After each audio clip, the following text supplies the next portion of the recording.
মুক্তিযুদ্ধের স্বপ্ন বাস্তবায়নের জন্যই বিএনপির জন্ম হয়েছে। দুইটা শক্তির বিরুদ্ধে লড়াই করে বিএনপি টিকে আছে। আওয়ামী লীগও যে পথে হেঁটেছেন, আজকে জামাতও কিন্তু সে একই পথের নাবিক। আজকে যখন আপনারা আলোচনা করছেন, তখন বাংলাদেশের রাজনীতির কি অবস্থা সেটা আমরা জানি। বাস্তব অবস্থা হলো এটাই। আমি শুধু আজকে এই কথাটাই বলবো, আজকে দুইটি শক্তির বিরুদ্ধে লড়াই করে কিন্তু বিএনপি টিকে আছে। এবং টিকে আছে জনগণকে সাথে নিয়ে, জোর জবরদস্তি করে না।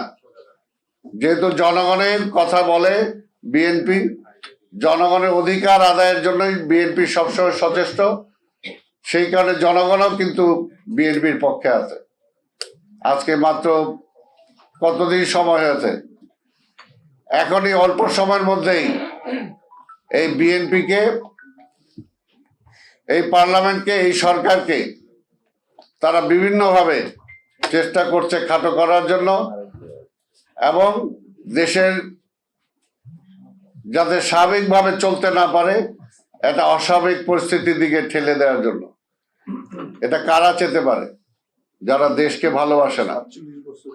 17 বছর একটা ফ্যাসিবাদের বিরুদ্ধে আমরা লড়াই করে আজকে এই পর্যায়ে এসেছি। বাংলাদেশের প্রত্যেকটি রাষ্ট্রীয় প্রতিষ্ঠান আজকে ধ্বংস। সেই অবস্থায় কখন আমরা রাষ্ট্র ব্যবস্থাকে সহযোগিতা করব যাতে সেই 17 বছরের ছিন্ন ভিন্ন অবস্থা থেকে আমরা একটা ভালো জায়গায় যেতে পারি? সেটাকে সহযোগিতা না করে আমরা কি দেখলাম? প্রথম যেদিন পার্লামেন্ট শুরু হলো, বাংলাদেশের জাতীয় সঙ্গীত যখন বাজলো, তখন তাদের ভূমিকা কি ছিল আমরা দেখেছি। তার মানে মনের দিক থেকে এখনো তারা দেশের স্বাধীনতাকে স্বীকার করতে পারে নাই।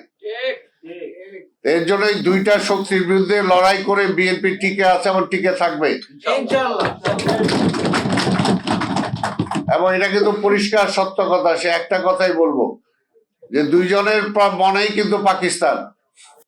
বিএনপির মনে পাকিস্তান না, বিএনপির মনে সবার আগে বাংলাদেশ। এটা হলো বিএনপির মূল স্লোগান। আর তারা দুইটা দলই কিন্তু সেই পাকিস্তানকে নিয়ে স্বপ্ন দেখেছে। আওয়ামী লীগ পাকিস্তানের প্রধানমন্ত্রী হতে চেয়েছে, আর পাকিস্তানকে টিকিয়ে রাখতে চেয়েছে। পার্থক্যটা কোথায়? আর বিএনপি স্বাধীনতার ঘোষণা দিয়ে মুক্তির নেতৃত্ব দিয়েছে। এটাই হলো ইতিহাস। এটা কি আমরা বানিয়ে বলতেছি না বাস্তব? এটাই হলো বাস্তব। এই জন্য বাংলাদেশের মানুষও সবসময় বিএনপির পক্ষে আছে, যত চেষ্টা করুক। আজকে যারা গরিব আছে তারাও তো এই দেশের হকদার, তারাও তো এই দেশের মানুষ, তাদেরও তো বেঁচে থাকার অধিকার আছে। তাদের পাওনা যখন তাদের মেটানো হবে, তখন আপনাদের এত কষ্ট হয় কেন? আপনাদের তো কষ্ট হওয়ার কারণ নাই। কষ্টটা এক জায়গায়, যে বাংলাদেশের মুক্তিযুদ্ধের স্বপ্নটা বাস্তবায়িত হচ্ছে, কষ্টটা সেখানে। আর আপনাদের দুটি দলই মুক্তিযুদ্ধকে ইনডাইরেক্টলি বিরোধিতা করেছেন, মুক্তিযুদ্ধটা চান নাই। সেই কারণে আওয়ামী লীগও যে পথে হেঁটেছেন, আজকে জামাতও কিন্তু সে একই পথের নাবিক। এই কারণে তারা বিরোধিতা করবে। এবং সেইখানে আমরা বলি সাহসের সাথে, যোগ্যতার সাথে বিএনপি এগিয়ে যাবে। বারবার ষড়যন্ত্র করেছেন, শহীদ রাষ্ট্রপতি জিয়া রহমানকে ষড়যন্ত্র করে হত্যা করেছেন। ভেবেছিলেন বাংলাদেশ থমকে দাঁড়াবে, চেষ্টাও করেছিলেন, কিন্তু বেগম খালেদা জিয়ার জন্য পারেন নাই। আবার 17 বছরে দেশটাকে আধিপত্যবাদের হাতে তুলে দেওয়ার ষড়যন্ত্র করেছিলেন, কিন্তু তারেক রহমানের কারণে পারেন নাই।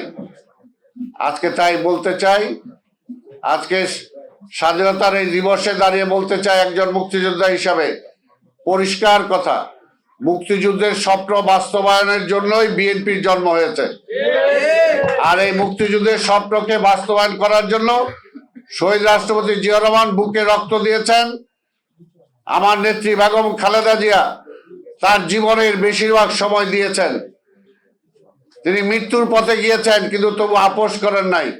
ঠিক তেমনি ভাবে আমার নেতাও এই মুক্তিযুদ্ধের স্বপ্নকে বাস্তবায়ন করার জন্য চেষ্টা করছেন।